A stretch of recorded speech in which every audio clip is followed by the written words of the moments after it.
प्यारे बच्चों, कैसे हैं आप सभी।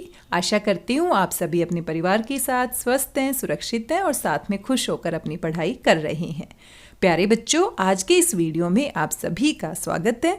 आज हम पढ़ने वाले हैं हमारी हिंदी की कार्यपत्रिका क्रम संख्या 155।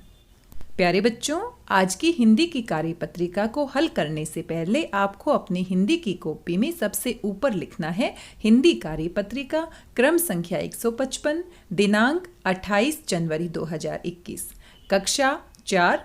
साथ में आपको अपना सेक्शन भी लिखना है 4 अ, ब या स। आज की हमारी कार्यपत्रिका रचनात्मक लेखन से संबंधित है। आपको नीचे विद्यार्थी का नाम यानी अपना नाम लिखना है, शिक्षक या शिक्षिका का नाम यानी यहाँ पर आपको अपने हिंदी के अध्यापक या हिंदी की अध्यापिका का नाम लिखना है।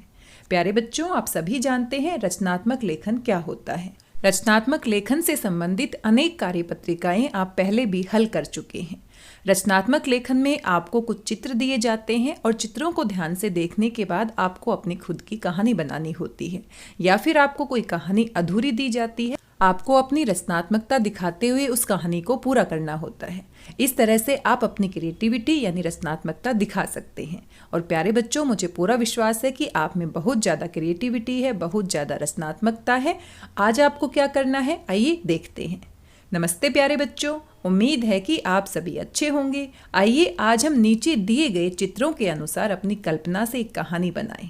आपकी मदद के लिए कहानी की शुरुआत के 2 वाक्य और कुछ मुहावरे दिए गए हैं। इन वाक्यों और मुहावरों और चित्रों की मदद से कहानी को पूरा करके अपनी कॉपी में लिखिए। चित्रों के आगे एक खाली बॉक्स नंबर 6 दिया गया है।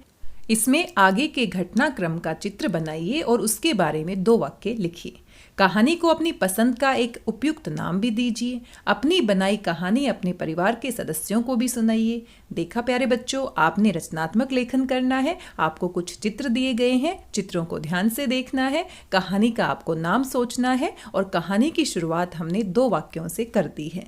साथ में कुछ मुहावरे भी दिए गए हैं। आपको उन चित्रों को ध्यान से देखते हुए कहानी को अपने मन में सोचना है और कहानी के बीच बीच में आपके मुहावरे भी आने चाहिए।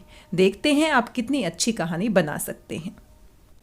सबसे पहले चित्रों को ध्यान से देखते हुए आपको अपनी कहानी का नाम सोचना है। ऊपर सबसे ऊपर शीर्षक लिखना है, कहानी का नाम यानी जो भी आपने कहानी का नाम सोचा है। मुहावरे क्या क्या प्रयोग करने हैं, पेट में चूहे दौड़ना। और पेट में चूहे दौड़ने मुहावरे का मतलब क्या होता है, बहुत ज़्यादा भूख लगना। एड़ी चोटी का जोर लगाना यानी बहुत ज़्यादा कोशिश करना। अकल दौड़ाना यानी बहुत ज़्यादा दिमाग लगाना, समझदारी के साथ सोचना। इन तीनों मुहावरों का प्रयोग आपकी कहानी में होना चाहिए। और शुरुआत हमारी कैसे की गई है कहानी की, एक मेंढक जिसका नाम, अपने पसंद का कोई भी नाम आपने रखना है मेंढक का नाम, उसे बहुत जोर से भूख लग रही थी। वह मच्छर व कीट पतंगों की तलाश में घर से निकला। और प्यारे बच्चों, आप चित्रों को देख सकते हैं। चित्र नंबर 1 को ध्यान से देखिए, चित्र नंबर 2 को ध्यान से देखिए, 3, 4, 5 को भी ध्यान से देखिए। और जो बॉक्स खाली है उसमें आपने आगे की कहानी का चित्र बनाना है और उसके बारे में 2 वाक्य भी आपने लिखने हैं। सोचिए अब जो हमारा मेंढक है उसका क्या नाम होगा और वो इन चित्रों में क्या कर रहा है, कैसे आप इस कहानी को पूरा करेंगे। और साथ में मुहावरों को बीच में डालना ना भूलें और एक अच्छा सा नाम भी सोच लीजिए। चलिए मैं आपकी थोड़ी सी मदद कर देती हूँ। मैं कहानी को एक प्रकार से लिखकर आपको दिखा देती हूँ, लेकिन आपको एक वादा करना होगा कि आपको मेरी कहानी की नकल नहीं करनी है। आपको अपनी कहानी में कुछ नई बातें सोचनी है और अपना रचनात्मक लेखन दिखाना है। अब मुझे ये मेंढक बड़ा ही प्यारा सा लग रहा है और मैं इसका नाम रख देती हूँ भोलू। और ये मुझे बड़ा समझदार भी लग रहा है। चित्र की सहायता से मैंने अपने दिमाग में सोचा कि हाँ, ये कुछ समझदारी की बातें सोच रहा है, तो मैंने अपनी कहानी का नाम सोच लिया है भोलू की समझदारी।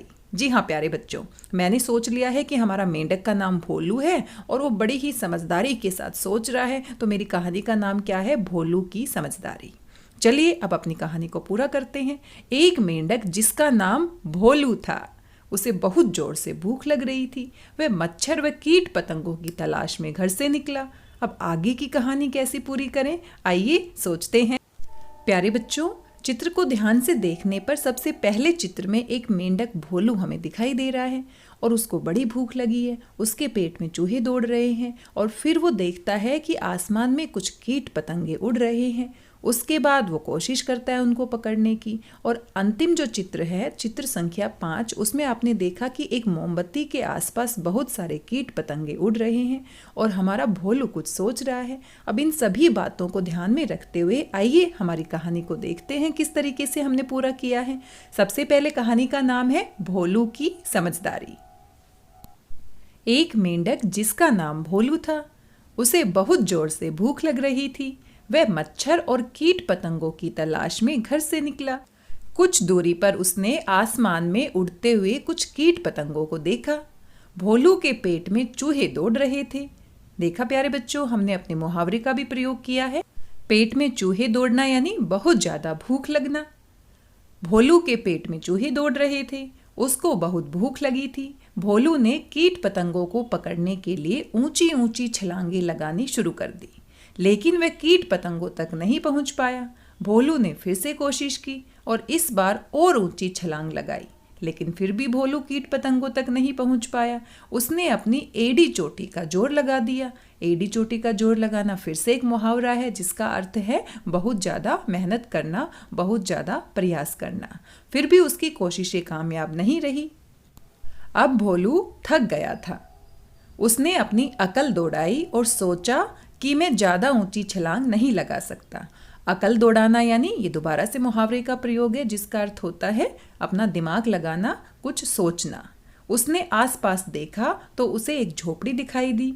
वह उसके अंदर गया और देखा वहाँ एक मोमबत्ती जल रही है और बहुत सारे कीट पतंगे उस पर मंडरा रहे हैं। भोलू ये देखकर बहुत खुश हो गया। वह मोमबत्ती के पास जाकर बैठ गया और बड़े आराम से कीट पतंगों को खाने लगा। कुछ देर बाद भोलू का पेट पूरी तरह से भर गया था। अब भोलू बड़ा खुश था। देखा प्यारे बच्चों, भोलू ने कोशिश की, लेकिन भोलू इतना ऊंची छलांग नहीं लगा सकता था ताकि वो कीट पतंगों को पकड़ सके। फिर उसने अपनी अकल दौड़ाई, यानी कि दिमाग से सोचा, समझदारी से काम लिया और उसने देखा कि मोमबत्ती के पास तो अपने आप ही कीट पतंगे आ जाते हैं। उसको ऊंची छलांग लगाने की आवश्यकता भी नहीं है और वो अपने दिमाग का प्रयोग करके, अपनी समझदारी सूझबूझ से उसने सोचा कि मैं मोमबत्ती के पास आने वाले कीट पतंगों को खाकर अपनी भूख को शांत कर लेता हूँ। और इस तरीके से हमारा भोलू अपने पेट को भर लेता है और साथ में बहुत खुश भी हो जाता है। कैसी लगी आपको भोलू की समझदारी और कैसी लगी आपको ये छोटी सी कहानी? प्यारे बच्चों, आपको अपनी कहानी को एक नया मोड़ देना है। कुछ और तरीके से आप अपनी रचनात्मकता का परिचय दे सकते हैं, अपनी और नई कहानी बना सकते हैं। अब 5 चित्रों के आगे एक और बॉक्स खाली दिया गया है, उसको हमें चित्र की सहायता से पूरा करना है। और इस बॉक्स में हम एक प्यारे से खुश भोलू का चित्र बना सकते हैं जिसका पेट अब भर चुका है और वो बहुत खुश है कि मैंने अपनी समझदारी से अपना पेट भर लिया है। तो स्माइल करता हुआ एक प्यारा सा भोलू आप यहाँ पर बना सकते हैं। इस चित्र को आप खुद से पूरा करेंगे। ये थी आज की हमारी कहानी भोलू की समझदारी। आपके माता पिता के लिए सुझाव हैं, बच्चों को समझाएं कि कभी कभी काम करना कठिन लग सकता है, जैसे कि हमारे भोलू को कीट पतंगे पकड़ना बड़ा मुश्किल लग रहा था। ऐसे समय में हमें सोचकर और तरकीब लगाकर उस काम को आसानी से पूरा करने की कोशिश करनी चाहिए। अगर मान लीजिए आप कोई काम कर रहे हैं और आप उसे पूरा नहीं कर पा रहे हैं, आपको बड़ा मुश्किल लग रहा है, तो आप किसी और की मदद ले सकते हैं या अपने दिमाग से कुछ नया सोचकर उसको पूरा कर सकते हैं। जैसे कि हमारे भोलू ने छलांग लगाने से काम नहीं बना तो उसने अपनी अकल दौड़ाई और सोचा कि मोमबत्ती के पास अपने आप ही कीट पतंगे आ रहे हैं और उनको खाकर अपनी भूख को शांत किया। तो इसी प्रकार से काम हमें कठिन लग सकता है, लेकिन अपनी सूझबूझ से, अपनी समझदारी से हम किसी भी बड़े से बड़े मुश्किल काम को भी पूरा कर सकते हैं। और आप सभी जानते हैं, कोशिश करने वालों की कभी हार नहीं होती। अगर शारीरिक रूप से हमारा काम पूरा नहीं होता है तो मानसिक रूप से हम नए नए विचार सोचकर, नए नए तरीके सोचकर, नई नई तरकीब लगाकर अपने काम को पूरा कर सकते हैं। कोविड-19 महामारी के दौरान आप सभी जानते हैं, अपने हाथों को साबुन और पानी से बार बार धोना है और अपने आप को रोगाणुओं से मुक्त रखना है। कोविड-19 महामारी को हमें दूर भगाना है। प्यारे बच्चों, आज की कार्यपत्रिका में बस इतना ही। आशा करती हूँ आपको कहानी पसंद आई होगी। आपको मेरी कहानी की नकल नहीं करनी है, बल्कि अपनी एक नई कहानी बनानी है। आप अपने मेंढक का नाम कोई नया नाम रख सकते हैं, अपनी कहानी का कोई नया नाम रखना है और साथ में चित्रों की सहायता से अपनी कहानी को पूरा करना है। बॉक्स संख्या 6 में आपको एक चित्र बनाना है इस कहानी के आगे का, और उसके बारे में 2 पंक्तियां भी लिखनी है। तो हम अपना कौन सा चित्र बना रहे हैं? अपनी भोलू की समझदारी कहानी में एक हंसता हुआ भोलू जिसका पेट भर चुका है, और उसके बारे में हम लिख सकते हैं कि भोलू को अब बहुत अच्छा लग रहा है, अब उसका पेट पूरी तरह से भर चुका है। मिलते हैं एक नई कार्यपत्रिका के साथ। तब तक स्वस्थ रहिए, व्यस्त रहिए, मस्त रहिए और खुश होकर अपनी नई सी कहानी को लिखकर मेरे साथ साझा करना ना भूलें। धन्यवाद, बहुत बहुत धन्यवाद।